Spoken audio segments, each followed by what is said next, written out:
thanks for tuning in to Power Athlete Radio. This week, we welcome back Jay Dawes, PhD. Jay keeps plenty busy at the University of Colorado under his current role of Coordinator of Athletic Performance. But today we dive into some of the research he's doing as a consultant for the Colorado State Patrol. He's been working in conjunction with Trooper Charlie Kornhauser, who heads the physical training at the Academy. The collaboration has led to some interesting findings about the status of police and trooper preparedness, as well as what fitness really means in a line of work with such a vast set of demands.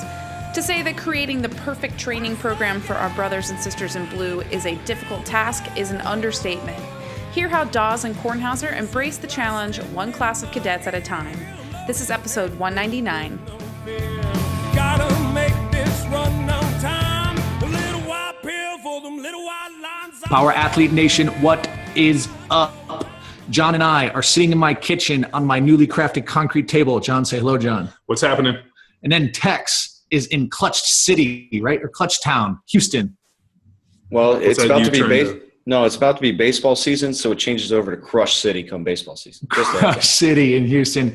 And we have El Hinz, the new founder, owner, operator, and rogue operator of CrossFit Football, which has been disbanded. Callie, how are you doing? I'm doing great. And she's reporting from, it looks like, This is a Homewood Suites that I rented out. I was going to say it was either a closet or an art studio. Or like a taxidermist. I don't know. There's a lot of horns back there. So what's going on with you? I mean, but can you do both? That's the biggest. And people, Power Athlete Nation, we have a Power Athlete Radio alum and a new guest. We have Jay Dawes on with Charlie Kornhauser, and we got a solid show today. Tex has lined up another home run. Tex, why don't you take it from here and tell me where you see this episode going and why we have the Hins back on. So Jay and I had the opportunity to connect and meet in person. So at the NSCA conference this year, and all these conferences always give that opportunity to connect to the guests that we have on. We meet virtually and then we meet in person. So just talked about what we could potentially kind of bring back to the show and discuss, since we went kind of crazy into kind of principles of training, collegiate strength and conditioning, and touched a little bit on the TSAC conference and TSAC work that Jay does. This was an opportunity to really focus on that. So he presented kind of bringing in a couple of troopers, so Charlie being one of them, to talk about how he does physical preparation and everything for all the cadets up in Colorado that he's working with.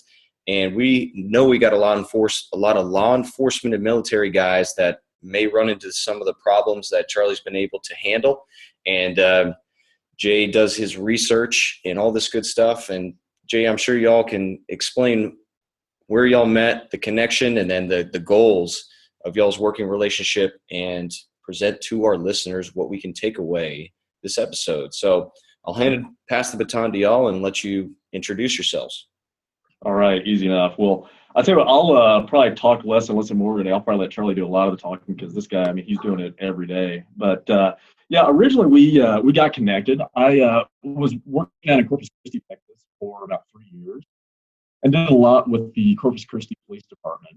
And there was one gentleman that I worked with down there who I was helping get prepared for FBI Academy. And when I moved to Colorado, he got me introduced to another gentleman that he had gone through the academy with.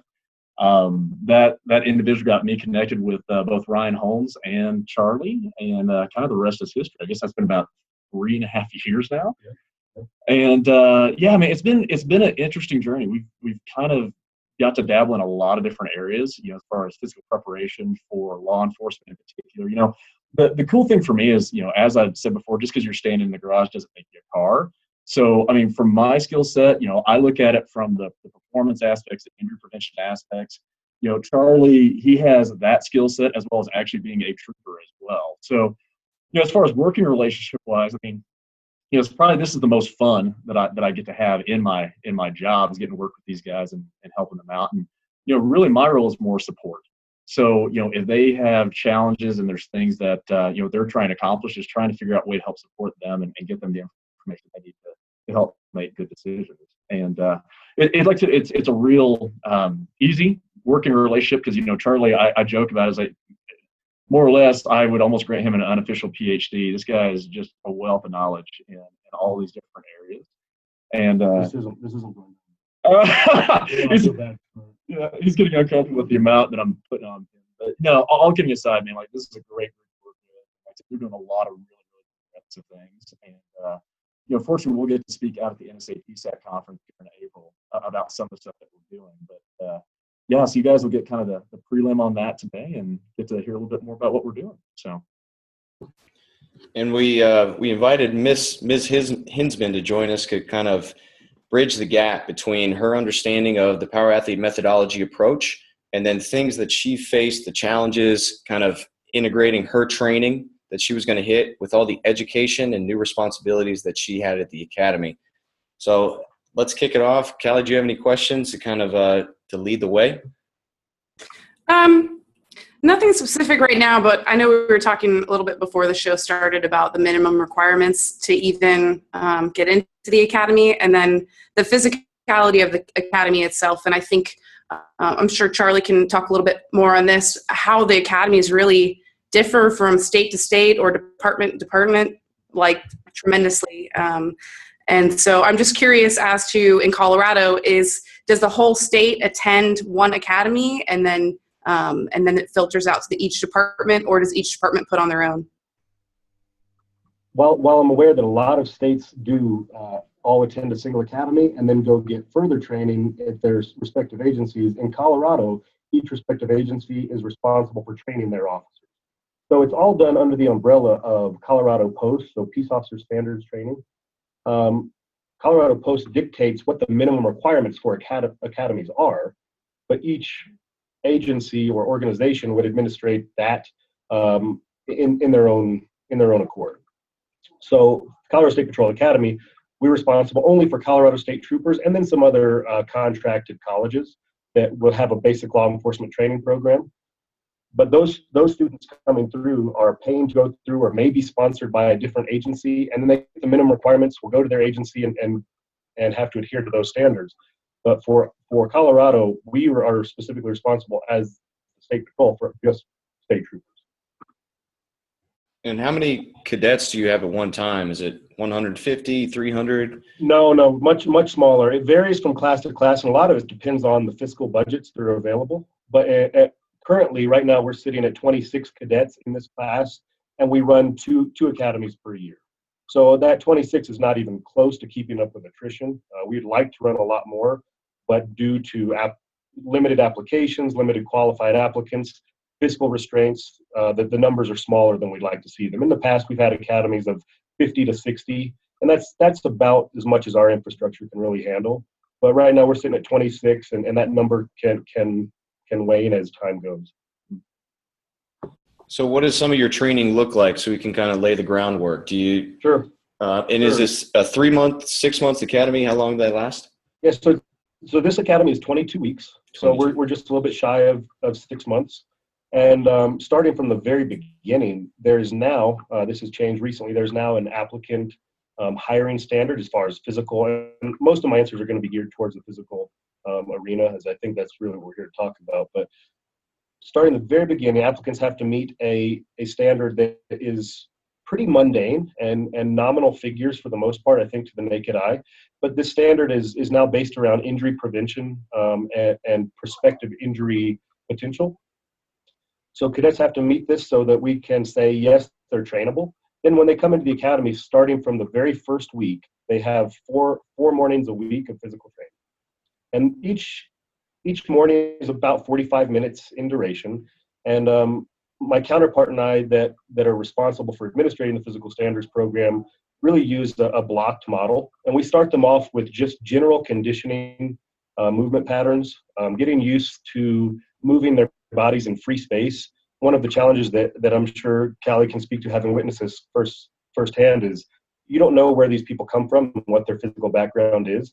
So getting everybody on the same page, having the ability to perform solid movement patterns becomes important. So we block program this all the way up into an undulating model where we're just throwing lots of different functional movements at them at a time at a high intensity protocol. So this is a progressive thing that goes on for the entire 6 months of their training here.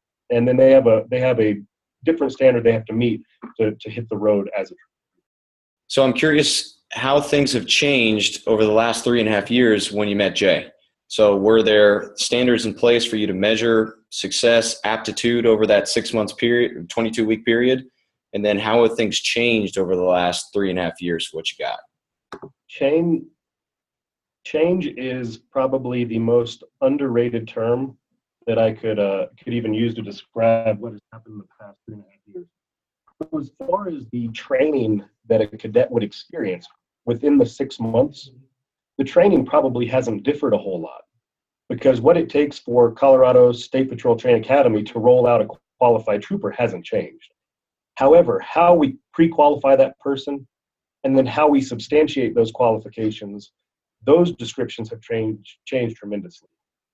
So short answer is they do the same things in the academy. But now we know, and we can describe in very clear and convincing terms what that is, what is most healthy for this person as far as their state entering the academy, and then what it is that they have to do to leave in a prepared state. So the training hasn't changed. The front and the back of their training has changed greatly. So Jay has been just absolutely indispensable in what he's done as far as the research we've done. We have tested enormous quantities of troopers. We have tested, we've done a lot of historical data, retrospective research to look at injuries within the academy. So what has changed? Everything except for the training itself. Because at the end of the day, to do the job of a trooper, that is what it is. How we describe it, how we really justify it, that is what has changed. Is that fair, Jay? I think that's very fair. Yeah. So then, in terms of the training, text, do we get to echo? In terms of, give us an example of, in terms of just kind of that introductory GPP. You know, I can certainly appreciate you don't know what type of mix of trooper or cadet you're going to get coming into this thing. So you might got a guy who's never stepped foot in like an organized conditioning or training program, but then you might have some, you know, D3 lacrosse all-star, right? Like Tex McQuilkin. Who can handle anything. So what does it look like?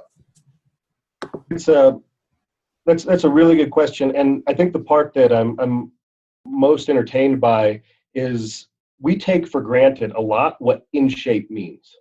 What does it mean to be in shape? So when we look at the components of fitness, I can get somebody that's a fantastic marathon runner or an ultra marathon runner, an Ironman, that their VO2 max is through the roof. Their endurance capabilities are beyond anything I will ever be capable of.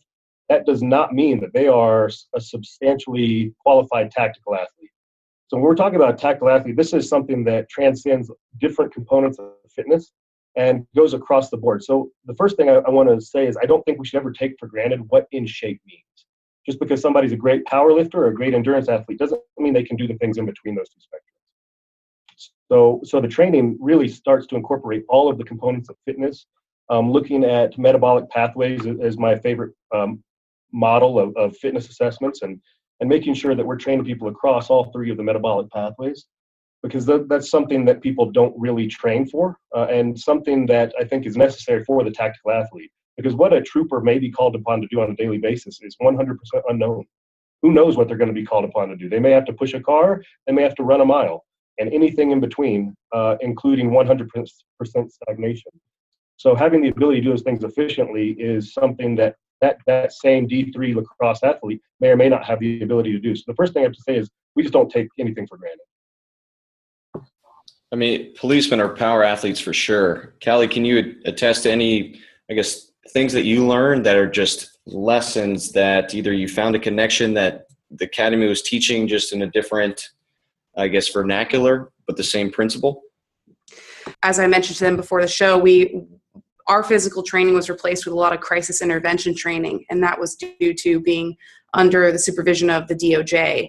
And but you know, it's just funny that he mentions just the broad spectrum of demands, and you know, this is kind of one of the things that I grapple with, because you do everything from push a car to do other explosive things, to change a direction, to things that might require a longer duration, and a better conditioning. But that being said, I'm just curious as to Charlie and Jay's thoughts on. You said the training hasn't changed much. Maybe your approach to the training has differed a little bit, and you have more context and more research. But do you feel that the training still truly reflects the demands of the job? And kind of side question is, with a job that does have such a huge, a broad spectrum of demands, I mean, how do you even wrap your mind around creating a training system in 22 weeks to prepare your guys and your gals? So the first part of that, do I feel like that we can say that it is an encompassing system that begins to touch on what these people need to do? Not only can I say it convincingly, I can point to the studies that Jay has done and the publications that are getting ready to come out that will speak very convincingly to that fact, that we now are beginning to understand what are the demands of police work. And that huge spectrum of physical tasks is so broad. How do we begin to define that? We've done a lot of research in what it takes. We brought in 305 troopers and put them through critical job task testing that they all said through surveys, this is what we have to do on a daily basis. We had them rate the criticality of the task, the frequency of the task, and the difficulty of that task to them. And then after categorizing all these things, we tested these people on these events. So not only can we say that the training leads up to the proficiency in these tasks, but we have the data and the research to show that that's actually what happens. Now, the second part of your question, how do we begin to tackle that task in 22 weeks? Difficultly. It's not the easiest thing on the planet. The programming becomes important. The applicant's abilities become important beforehand, because what we began to find is through injury really potentiation, somebody's ability to be trained is absolutely the biggest catalyst of their success in the academy. If they are so deconditioned that they don't have the ability to train for what it takes to be a trooper, it's very hard to get that person to be a trooper. So the pre-hire standards that we began to incorporate last year, those started to become very, very important and overwhelmingly necessary as we started seeing our attrition rates in the academy extraordinarily high due to injuries that have occurred since the beginning of the academy in 1935. People will always be injured in training if they're unprepared for the training. So one thing we decided we cannot do is lower the bar. We can't train to the lowest common denominator just so that they can get through the academy. That is not setting them up for success for the solo trooper riding in rural Colorado with backup or any assistance 3 hours away from them. So having them have the ability to do the job in a 22-week scope, difficult. But through a lot of programming, through Jay's assistance, I think we've created a pretty quality program that's blocked off for 4 days a week for 22 weeks. So the rest becomes just as important as the programming time. And I think we've seen a lot of success over the past few years. Any input, Jay? Yeah. Well, I think, as Charlie kind of alluded to, when we first started talking about creating standards for the academy and trying to, because the big thing is it's got to be defendable. Because the last thing you want to do is be sitting in a courtroom because somebody sued because they don't feel like they were discriminated against. You want to have an explanation or a rationale for why you chose the numbers you chose. So, after a lot of conversations between, Charlie and Ryan, Charlie's counterpart, myself, what it mostly got down to was injury. So basically, if the cadets did not get injured during training, then more or less, majority of people tend to get through. Yeah, that's fair. Yeah. So looking at that became kind of our factor that we looked at. So basically we took the entire group, and what I did, it wasn't rocket surgery by any means. So I just looked at, okay, here's the people who successfully complete the academy. Here's the people who do not successfully complete the academy due to injury. And injury to the point where they had to actually exit the academy. So looking at that, significant differences were found in the mean scores on all the fitness tests for the group that had to exit. So at that point, it just gets back down to, okay, now that we've identified that they are less fit individuals, what test best predict who's going to get hurt, who's not?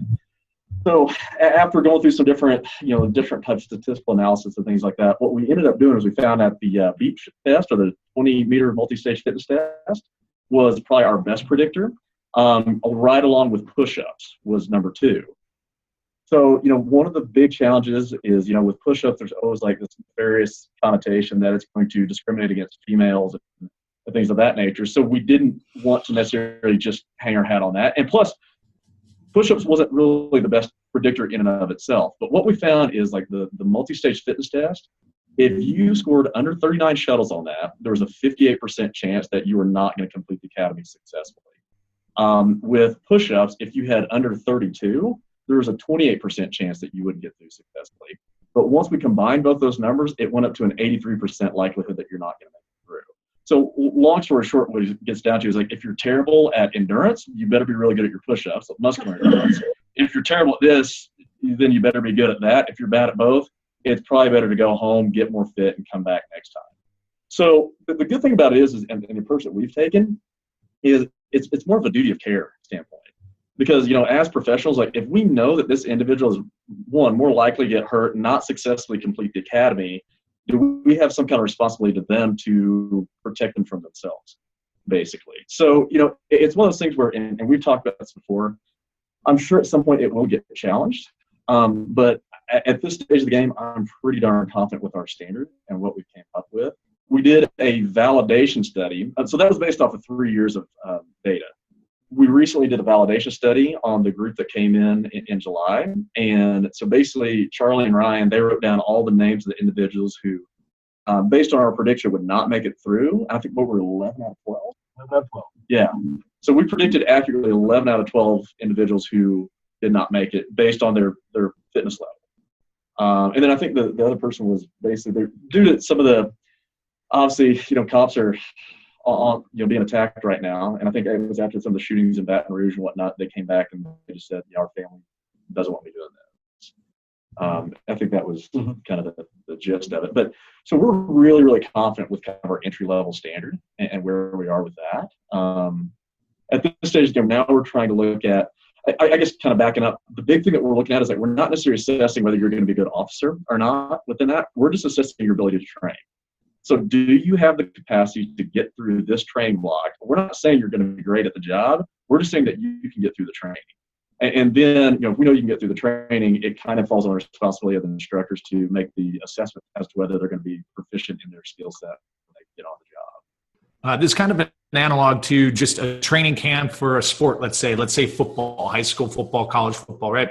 Academy being training camp. And then once the officer makes it through academy and is out, feet on the street, it's kind of that in season, except it's a much longer timeline in terms of seasonality, right? Is there plans, and are there plans, I should say, to go beyond the academy, maybe even into active duty, and look at, I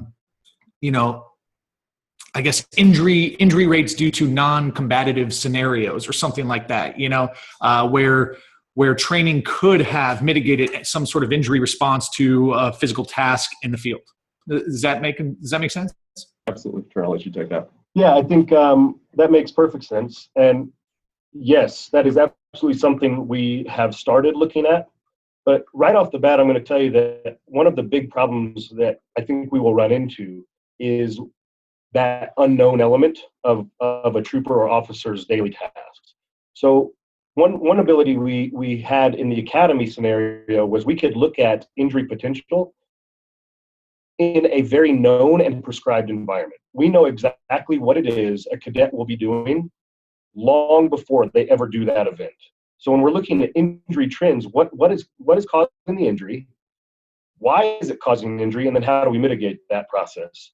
With troopers that are on the street, on duty, in action, what they are doing to cause themselves injury is just such to use the term, broad spectrum of events that it's very hard to wrap your mind around. So we've looked at that. We've gone down that path. We are investigating it. I'm hopeful that we can pull something out, flesh some type of trend out of it. because at the end of the day, a hurt trooper is very, very useless to the mission of the Colorado State Patrol. So we want healthy troopers out there doing the job that the public expects. Can we get there? I'm hopeful. I'm a little reticent to say that that's going to happen. We've looked at a couple of different elements from both the injury perspective and the performance aspect. What does it take to do the job? And can we get people more proficient or effective in those abilities? What do you got, Jay? Yeah, I mean, I think injury, it's one of those things where you just never know, right? So that's the challenge of trying to do any kind of like meaningful research with it, is hopefully over time you collect all this data and you start to see trends and things of that nature. But it's really difficult to pinpoint certain things, because you're going to have that trooper who's just horrifically out of shape and may choose to engage or not engage in certain activities on the job that are going to either elevate or decrease that risk. So case in point, like I know for a fact, in different organizations, there's been people who say, hey, I'm not going to be able to catch this guy, so I'm not going. I'm not going to even put myself in that situation. So, that gets into a whole nother host of issues that goes along with that. But, I think at this point where we've got is, looking at the job task analysis that's required for a Colorado State Trooper. We went back in and we tried to break down each one of the essential job tasks and try to find some way to put a number on it and to actually measure it. We were kind of asked to go down the path of validation, which is long story short, it's like kicking a hornet's nest, basically. Because nobody's going to be happy with it no matter what happens. Anytime you tell somebody that they may not be able to do the job, they get sad, and you have to be really, really sure that you're putting good information forward. So, with every single job task that we analyzed, we had at least 4 subject matter experts watching the skills to say pass, fail, proficient, not proficient. So, for me, from my standpoint, like as being the numbers guy on the side of that, once they tell me, hey, this is good, we can get drilled down to a number relatively easy, or at least a range of numbers to say, hey, people who tend to look like this are the ones who are more proficient in these job tasks. So with that being said, I think we may be closer on that front than we actually are on the injury portion of it at this point. But I will say that, kind of going back to what we were talking about earlier, whether in the years that I've been fortunate enough to do this, whether it's SWAT, K-9, bomb, cadets, full-time officers, it's the people who are exceptionally okay at all these different skill sets that tend to do the best.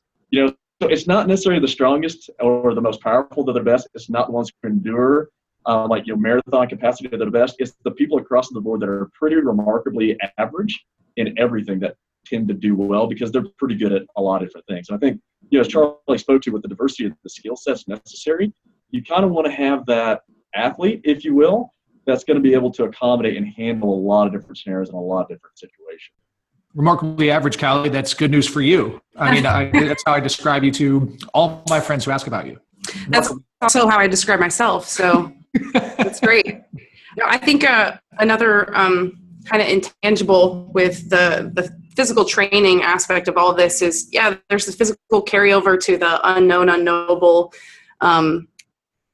But there's this other, this other whole spectrum of its application in terms of being able to keep your stress down and think through a situation. So, I'm just curious if you guys have seen, as people's physicality improves, as they become more generally fit, injury can be a result of a lot of different things. Making a poor decision, putting yourself in a situation that you may not have otherwise done had you been more confident, had your physical capabilities kept your heart rate down and enabled you to think clearly through a situation. So I'm just curious if you guys have have had any experience with that as well.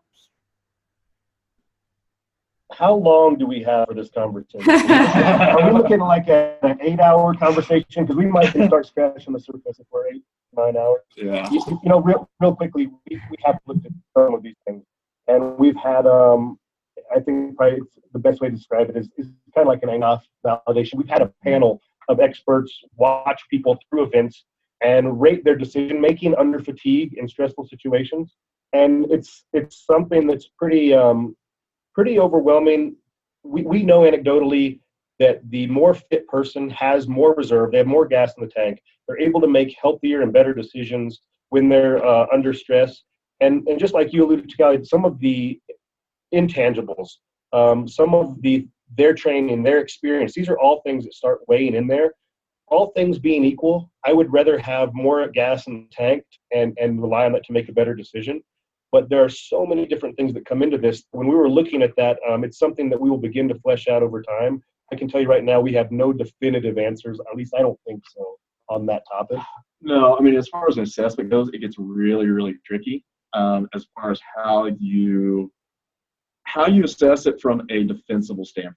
So that's the big thing is like, and again, a lot of times people get really upset because I always go back to the defensibility element. So bottom line, I have it fully within my mind that I'm going to be standing in front of a judge and jury one day, and I have to say, this is why we picked this number and for these reasons. So, I think one of the challenges, like with a lot of the, cognitive-based tests and assessments, Charlie and I, it's funny, we should have practically one day had a think tank just trying to figure out all the ways that we could assess that particular quality. I think one of the major challenges, though, is we're also assessing that in a relatively controlled environment. So, at the end of the day, when we get done with the assessments, for the most part, other than the stress of being evaluated by your peers, everybody knows they're going home. So we know that that's one of the limitations of what we're going to be looking at. But, how that translates to what's actually happening out on the road and on the street, that's a really different scenario as well. I think, and Jay shuts me down when I bring up, like showing somebody in training. Jay's not a big fan of that.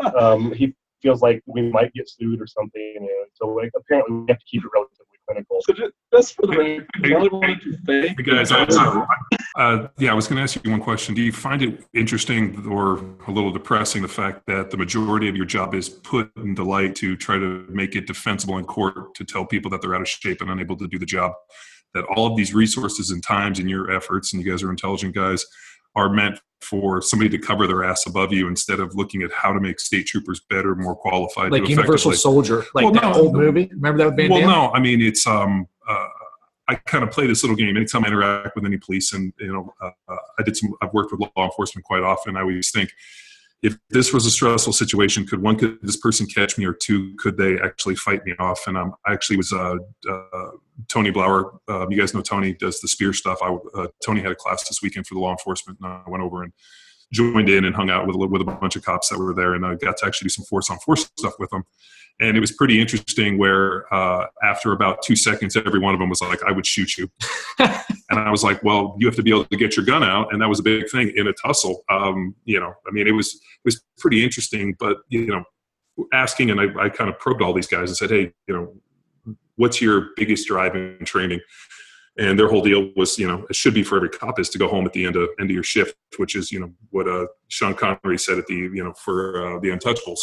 But, every one of those guys was like, the last thing I want to do is get involved with somebody like you in this type of situation. And I know that I'm going to lose. And I'm like, God, isn't that a driver to train? And they're like, yeah. I'm like, then how come you guys don't train harder? How come you guys aren't doing these things?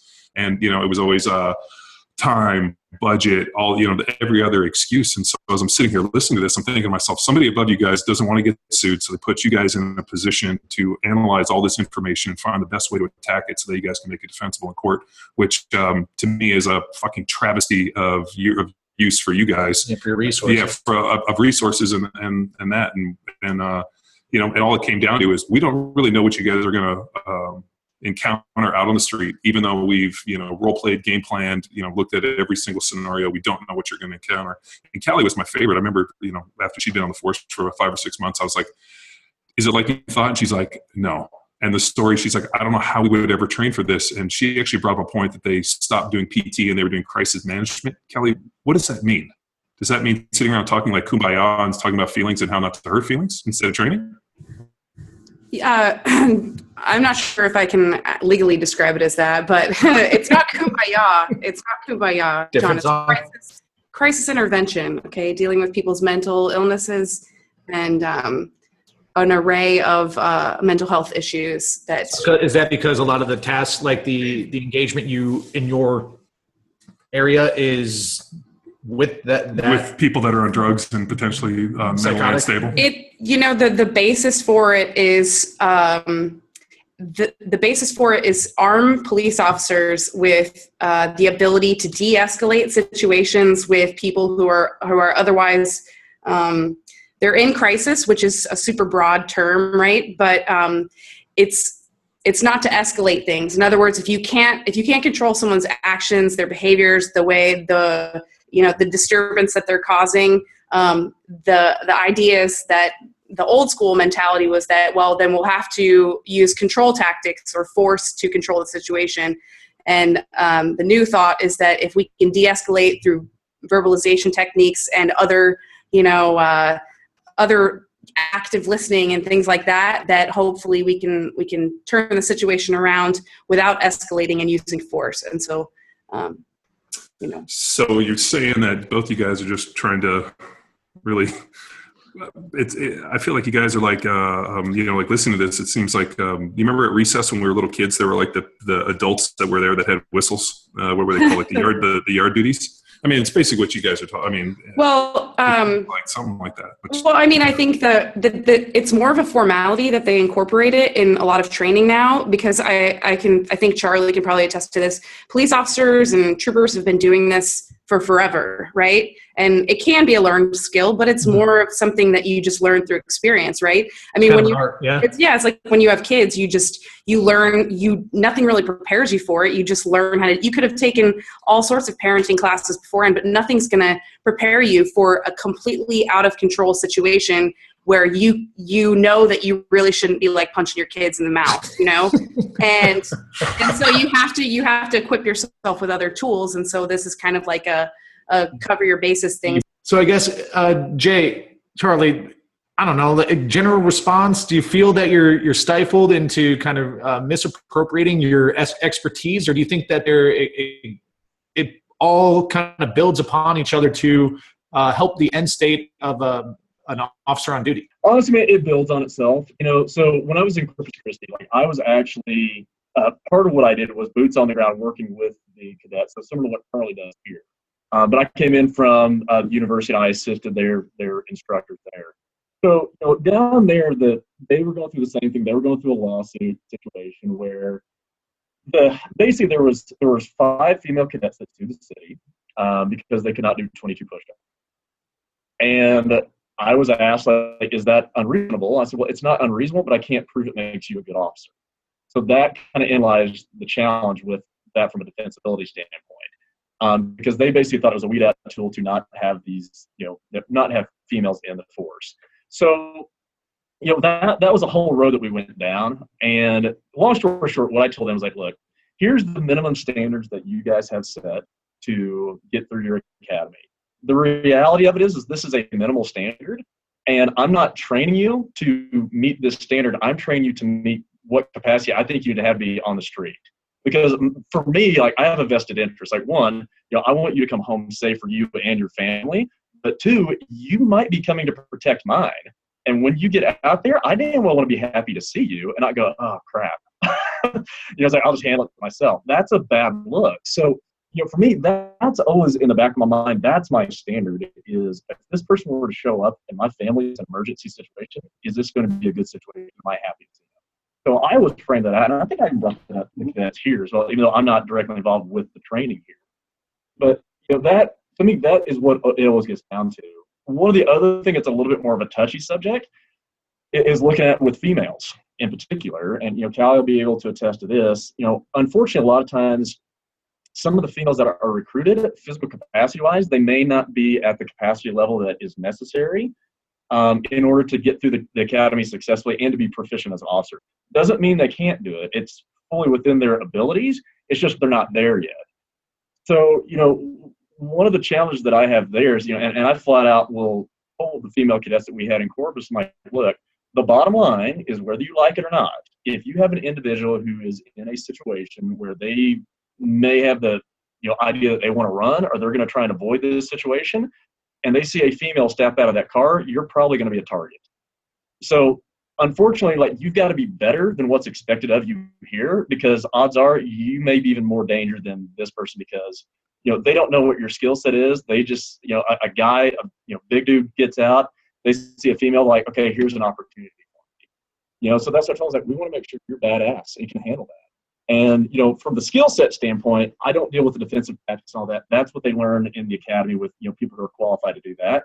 My job is to make sure that we develop the engine and that we give you the underlying physical capacities to be able to handle those tasks.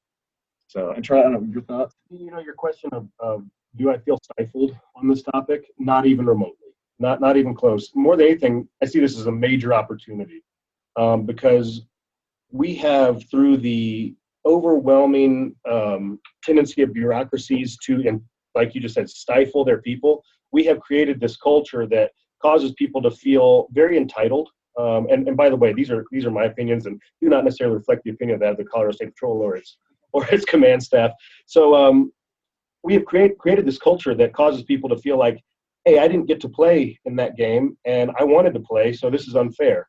Where at the very same time, those same people will recognize that there is a physical component to police work and not everybody has those physical capabilities. So instead of being stifled, I see it as a major opportunity to start putting some very clear glasses on and looking through the scope of what's reasonable and what isn't, and how do we define what it is a police officer should be able to do in this environment in the Colorado State Patrol, and then how do we get people to that point so they can effectively be state troopers.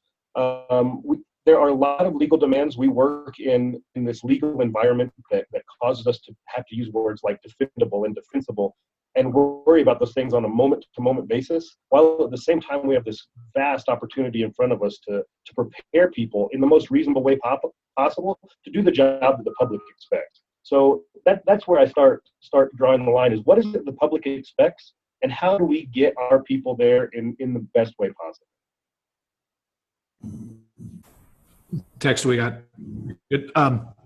Okay, so then let's take it off like the minimum requirements, and maybe just this could be anecdotal. This doesn't have to be defensible or defendable. But as you have guys go through academy and they get into things like defense training or firearms training, do you notice just again anecdotal correlation between, let's say, standard testing, I guess in what we or not standard testing, but common testing in sports, let's say pull-ups, sprints, other things that require maybe a higher degree of coordinative ability, strength, power, speed. The people that exhibit those traits, do they acquire skills in that defensible tactics or firearms training? Do you notice that they acquire it quicker?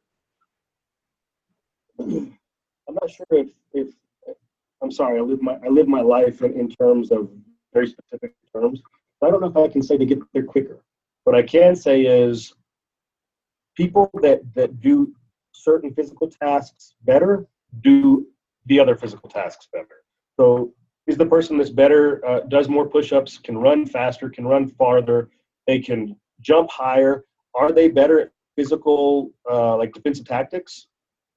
As a trend, yes. Obviously, in every data set, there are clusters and there are outliers. So you may have the person that's in fantastic shape, but they're an absolute idiot. So they make horrible decisions and have no clue what's going on around them. But as a trend, does the person who does more push-ups, run faster, run farther, jump higher, are they better at the physical job tasks? Yes. Yes. But again, it's just like sports. So there's a physical side, there's a perceptual and decision-making side. And there was one guy I worked with at one point. He could jump 36 inches, but he could not land. So we nicknamed him Tackleberry, like from the police academy movies, because it's like full-on force. Everything he did was like 100%. It was 2 speeds fast and stop, and there was nothing in between.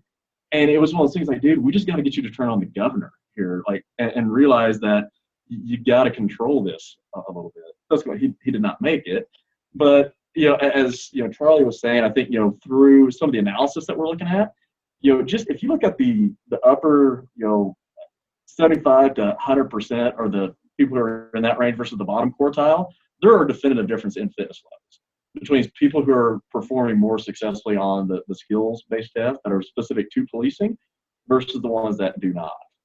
So, we're getting, we were talking about this like off the cuff, and this is very much anecdotal, so I got to preface it with that. Yeah, but like beep test, if you're under 40 on a beep test, and if you can't at least get in the range of 30s for a 1-minute push-up sit-up test, your odds of being successful in these tasks tend to go down pretty exponentially. No, just a just a real quick aside. The national average for males and females, at the nuts and bolts, the heart of this conversation is the disparity between men and women in the law enforcement profession. And that's what the political higher-ups want to hear about. That's what they want to push. So the national average for testing processes, for applications, and new hire members of law enforcement agencies, it's an 80% disparity rate between men and women and the pass rate. So whereas, let's say if 90% of men are passing any given physical test in the nation, we have about 10% of the women that test passing that same test. So there's would appear on the surface to be a pretty big issue there. I will say that in the last round of testing that we just did, we had a 44% disparity. We're getting close to cutting that disparity in half. So I don't think there has to be this major this major difference simply based on gender. We're getting closer. There will always be some things that biomechanics will dictate, and genetics, unfortunately, will dictate. But just as there are very qualified females, there are very unqualified males. And where we train is to get those people, regardless of gender, qualified to do the job. That's the whole point of training. And then all these little specifics and pieces of testing and diversity and all these little defendable and non-defendable pieces come into play is, can we get those people into the training program? And that's what the public and the political higher-ups want to see, is these diverse numbers in the training program. At the end of the day, regardless who we have to train them to be a trooper or an officer, and the public expects them to have the ability to do the job. So I could care less whether I have a male or female in training. I care a little bit when the top starts making me very unhappy because we have less. But when we're starting to double the average percentage rates of the national averages, I'm feeling pretty good about the testing that we're doing. I think we're getting there. Well, and that, again, kind of going back to that whole topic, like there's a lot of males that come through that aren't prepared for this either. And like I said, there's a couple like women here at the State Patrol I'm genuinely frightened of. I mean, without question. So I think, as you were alluding to, it's not that there's a issue with women doing that job. It's picking the right people to do the job, and people who are coming in with a physical skill sets, realizing that, hey, this is going to be at times a physical job. You got to be prepared for that and fully aware of that. So yeah, I mean, as to echo everything you guys are saying, I think that's the big challenge, is making sure that those disparities are reduced. And when we talk about defendable standards and things of that nature, is to try to make sure that whatever the standard is set at is, regardless of age, gender, religion, whatever it may be, that this is what it takes to be a good officer, period. So I got a question on the injuries that you guys have seen. So I know you have some good data on the injuries that you've seen at the academy, and maybe some rough idea of trends outside of the academy, post academy. So can you comment on the types of injuries and in what situations you find them occurring most often? Yeah, so in the academy, the biggest injuries we see are very early on. I think actually one of the numbers was the first 28 days of training. Within the first 28 days of training is where we see most of the injuries, and I would say most of them are falling in the lower leg or lower body hemisphere. People get injured in very simple things like marching, learning to march to and from class as a group, which is just part of a dynamic of training. But people may do something stupid like step in a pothole, or slip on a wet roadway, or be so incredibly deconditioned that they literally lack the VO2 max to walk from a classroom to a classroom. And we've seen a diagnosis. Seen a diagnosis from a doctor that read exactly these words: "Patient is unaccustomed to walking," and that's a hard person to train.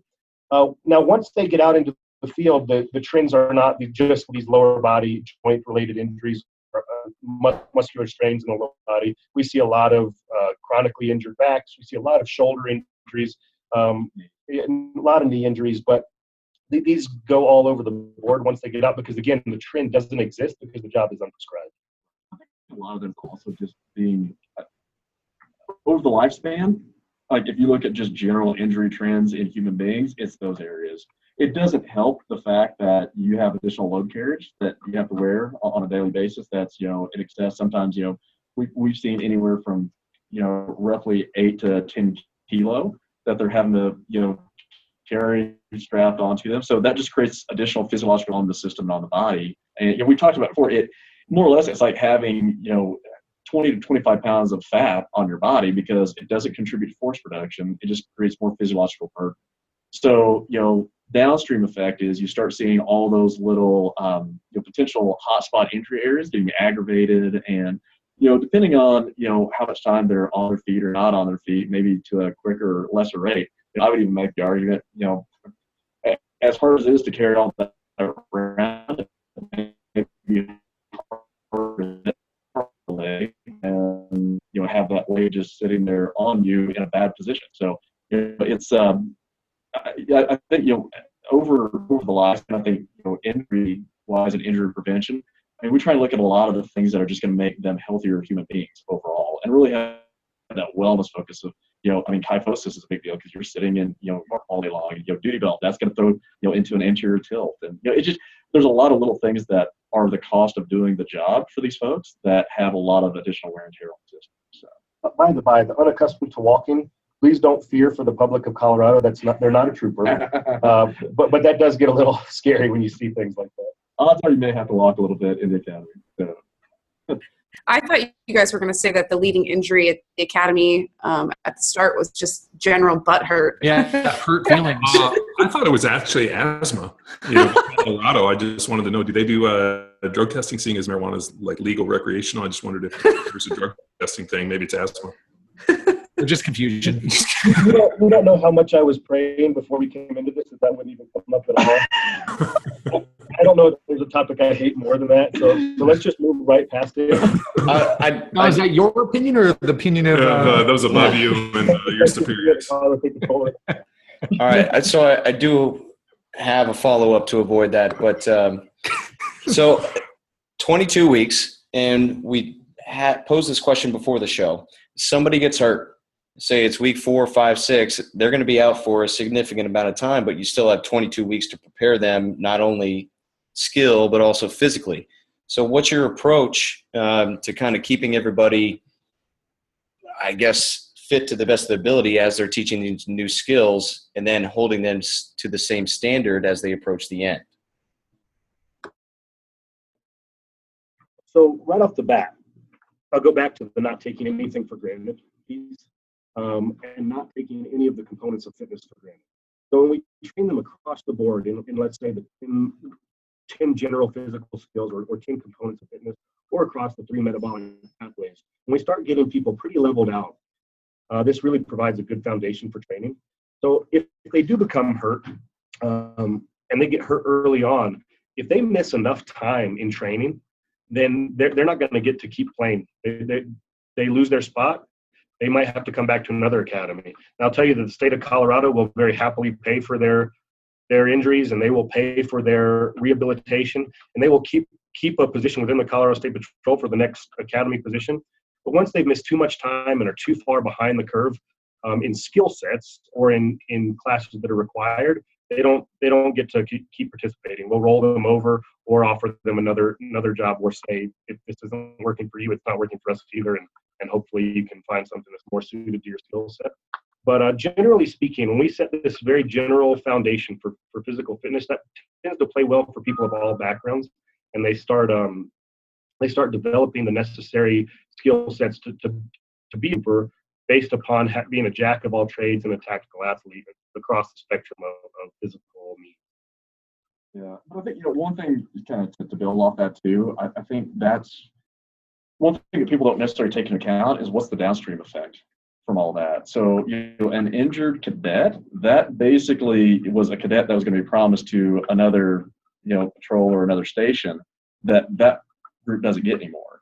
So now you've got less people on the road. You got people pulling extra shifts. You've got more stress on the instructors to accommodate bigger volumes of cadets coming through. So it's not just the cost of that one cadet that creates the massive issue. It's that cost plus the physical, emotional, and financial toll that it takes on everybody else in the organization as well. So it's a really big issue to find the right people coming in the door to make sure that, as an organization as a whole, that everybody's healthy and well.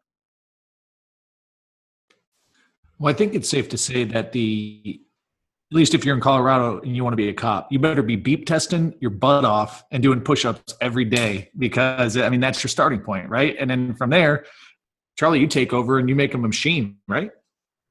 The good news is we don't get to this. I'll handle that for them, and we'll pick up the slack from there. But you're right, push-up, beep test. You get good at those things, you got a pretty good shot at least. And here's kind of the irony about that too is, so the last round of assessment we did, most people were concerned for females about the push-up test. I don't know that we had a single female fail the push-up test. They all beasted it. It was the beep test where people struggled. So going back to the original point, this is all very, very doable. So we're not asking for extraordinary measures. And, again, that's kind of your starting place. And, as we talked about before, like, I'm not saying that being able to do a beep test or being able to do a lot of push-ups will make you a good officer. I think what it means is, okay, generally people who are good at those two things are more fit human beings, and they're able to endure better throughout that, wide spectrum of skills and abilities that they have to be responsible. So, Jay, you said you're speaking at the TSAC, and for the audience, that's April 3rd through 6th down in Orlando, Florida. Can you kind of give us a preview of what your presentation's on? And actually, so Charlie's going to be co-presenting that as well. As I've told him before, he'll be taking about 45 minutes of the presentation. I'll do 5. And so solid on that one. But no, a lot of what we're going to talk about is the process that we've gone through with trying to help develop a validated fitness standard for the state patrol. And a lot of it is, we do look at it from a defensibility standpoint, but it is also, trying to make folks aware of, hey, if you want to do your job, you want to do your job better, this is, what we feel is going to be an acceptable minimal threshold for your fitness. So we're really just going to walk people through that process. And, kind of like what we talked about with the cadet data, we're going to discuss that in a little bit more detail. How we got to our fitness standard in that regard, and then kind of where we are in the process now of establishing the standards for the incumbents.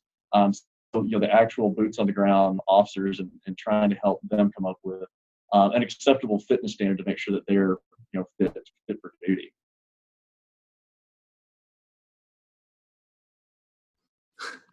And as you, so Tex, are you good? So as you talk about, looking for that standard for boots on the ground, does that have to be, can there be some just anecdotal, can it have some slide? Can it be banded a little wider? Be like, hey, listen, you just got to get some push-ups, sit-ups, pull-ups, lift some weights, do some running, do some defense tactics, and you should be pretty good. It could be more of like a participation deal versus a testing deal. Yeah, I think that's so twofold. I think, again, just general fitness and health information, that's going to get them in the door as far as, okay, this is the window of what we consider to be acceptable. As you said, as far as from a testing standpoint, it's got to be pretty drilled in. Which, honestly, man, I will say this, out of all the research I've ever done in my career, I probably enjoy this absolutely the most. Because it's one of those things where, it's, when you're laying in bed at 3 a.m. and you go, oh my gosh, I've got it. And then, you feel like you're getting pulled out of bed to try and find an answer versus having to drag yourself out of bed to go get to it. So it's been an amazing challenge in that regard, but it is so frustrating. Because the hard thing about it is that you're literally trying to find the lowest common denominator. Whereas, in sports, it's like, okay, here's my top 10%, let's go get them. Here it's like, okay, how bad can you be and still be okay? But as you said, as far as giving general ranges, as far as fitness goes, I think Charlie and I have a very good idea of what we feel that needs to look like. And as I was saying before, with the with working with academies and stuff like that, I think we're pretty vocal about expressing that and saying, okay, here's the minimum threshold, but really to make sure that you are as good as you can possibly be, and to make sure that you're safe on the job, this is where we'd like to see you. We definitely give that kind of guidance. As far as participation medals, that's everything that's wrong with you. Yeah. So here's an award for participation. Yeah. It's good. I don't know how to even address this. Next question. Well, I mean, how do you guys handle seeing your academy graduates go on in their career, and then I don't know if you run into them years down the line, and I mean, do you have an expectation that they've developed habits, that you've instilled some sort of habits, even if they've started from basically zero physical training? Do you have an expectation, or did you just stop having expectations for some of the, like, after you enter your career? I mean, I noticed that the people who train at my precinct gym are the people who were probably training before they even went to the academy, and those numbers don't really seem to change. It's not like someone just becomes a police officer and then decides that, oh, suddenly I'm going to become this physical person that, I never was. Do I have an expectation? No. Do I have a hope? Absolutely. And that hope really is derived from giving them some perspective. And so when we talk a little bit about the things like the marching to and from class, giving people perspective on what can life be and how hard can an event be, and would you rather have the tools to be prepared for that? That's what I hope starts instilling in these people a little bit of a shift in mindset, or their desire to be a little more physically prepared. Once somebody has experienced something that's very, very hard that they weren't aware existed before their academy process, that perspective becomes a little more broad, and they see things through a different lens, that maybe they need to have a little more gas in their physical tank. So do I expect it? Absolutely not. Do I hope it? And do I see some light at the end of the tunnel, that they are starting to instill in themselves this need for physical well-being? Yes, I think that exists. I think it is starting to become more of a lifestyle for a lot of our troopers, at least. But it's all based upon perspective. And for the person who hasn't ever had to do something that made them question their own mortality, that they may not see a need for that physical skill set. But when that event occurs, they start seeing that light and begin to think, maybe I should do something to take care of myself. Yeah, I mean, and I guess to build on that for me, Charlie has probably a better perspective on this than I do, as far as keeping himself sane. Like with the people that I have not directly worked with, it's the hope that they will, take part in something that's going to help move them along, that can tune to better fitness. With the cadets I've worked with, it does become a little bit more of an expectation. Because, man, honestly, for me, it's like I said before, it becomes like a family. Like when you're dealing with them that close on a daily basis, at least it was for me. And, it's kind of like I was talking about with the female officers and things like that. I mean, I love them. They're great. I mean, they're like sisters. So it's like, look, I want to make sure you're coming home. Like, I have a vested interest in this, and I want to make sure that you guys are all maintaining this throughout your career, because I don't want to see something bad happen to you. So for me, it probably gets too personal on that level, and, it's probably healthy for me to check that a little bit.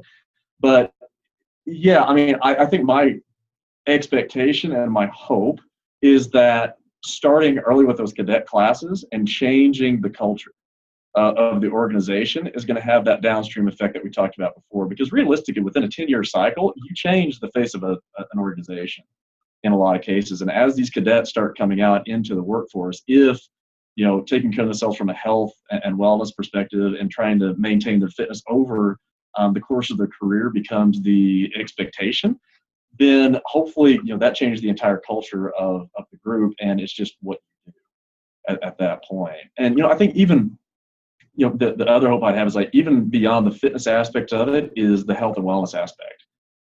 So, I mean, we know that, exercise is like medicine in a lot of ways. So, it's going to help with your ability to, sleep, recover, all the things that are necessary to have a longer career and be more resilient over time, injury reduction. So, those are the things that, my hopes are is that they embrace that aspect of it in order to make sure that, they, have the best career possible. But then when they're done, they actually have a life after their career. So for me, it's not only hard to retire, but I want to make sure that when they're done, that they can actually go on about their life and have a good quality life when they're finished up. And that's a huge component. I don't think a lot of these people know that for a law enforcement officer, a career law enforcement officer, someone who retires, the average life expectancy after retirement is about 6 years. And then these people are dying from the leading cause being heart disease. So giving them some tools and hopefully them recognizing the need for those tools is just that. It's just a hope. If it's not for the fight, they may or may not get in tomorrow, or the car crash, they may or may not get in the next day, and the recovery after that. And hopefully it's for their retirement, and hopefully seeing them recognizing the need for that is just done through education. I think we're making big headway there, but we'll see. Well, and that's the things like, and I've said this time and time again, like, I hope fitness is not something you have to have for your career, but it's like carrying your gun with you. It's there if you have to have it. So hopefully it's not a tool that you have to tap into in order to handle your day-to-day job, but it's nice to know it's there should you get an emergency situation that you've got that tool to call. Yeah, and I mean, Jay, through all your work, I mean, it's possible for almost everybody to get in that level of condition, in that shape. You know what I mean? Like it may take some commitment. You may have to sweat a little bit. You may have to suffer, but it's doable. Male, female, all short, you name it. Like it's possible, right? So go ahead, Tex. Do you want to unmute him?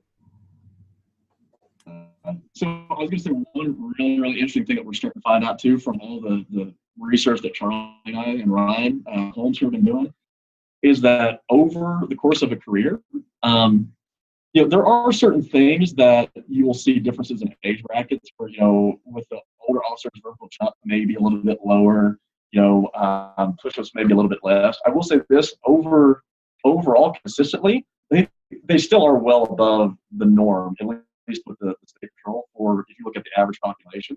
So most of them are really, really, really good at that.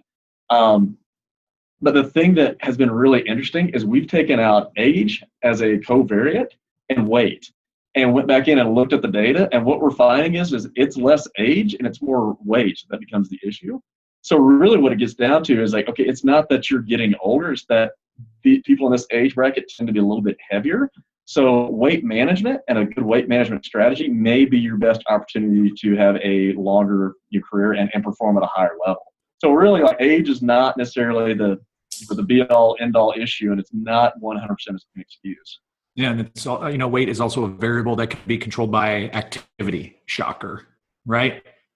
So, well, hey, Charlie, Jay, thanks a lot, guys. I appreciate you taking your time. So, Power Athlete Nation, if you're out in Colorado, want to be a cop, get that beep test going, better get some push-ups going, because that's what it's going to take. Just kidding, guys. It's a starting point, right? Tex, Callie, Jay Welly, anything else? Is that a negative? No, I'm good. Just the plug. Guys are doing God's work. Yeah, the NSCA TSAC conference is just going down in Orlando, April 3rd, 4th, 5th, and 6th. So there you are, people. If you're a big nerd like Tex and want to talk sets and reps or whatever they do at these things, and then test each other's verticals at the bar, go do that with Tex, Jay, and Charlie. Me and John, we're probably going to be chopping trees down, digging holes. Things that the educated type do. There you go. Like I said, if any of the listeners have any questions or anything of that nature, feel free to reach out to us. All right, and then we'll get that contact info and show notes and sent out for everybody who's listening, right? So, all right, guys, that's a wrap. Thanks, guys. Bye, Callie. Thanks, Callie. Bye. Thank you. See you, Tex. All right, see you guys. See you. Bye. Now it's time for you to empower your performance. Probably the best way to learn about Dr. Dawes is to head to www.elitesportsuniversity.com and sort through Jay's amazing coaching and research findings. Additionally, if you're in the Colorado area and looking for a career in law enforcement, or you're currently working in the field and want to see what Charlie has been doing with the State Patrol, head to colorado.gov and search Cadet Trooper Examination for more details. Until next time, bye!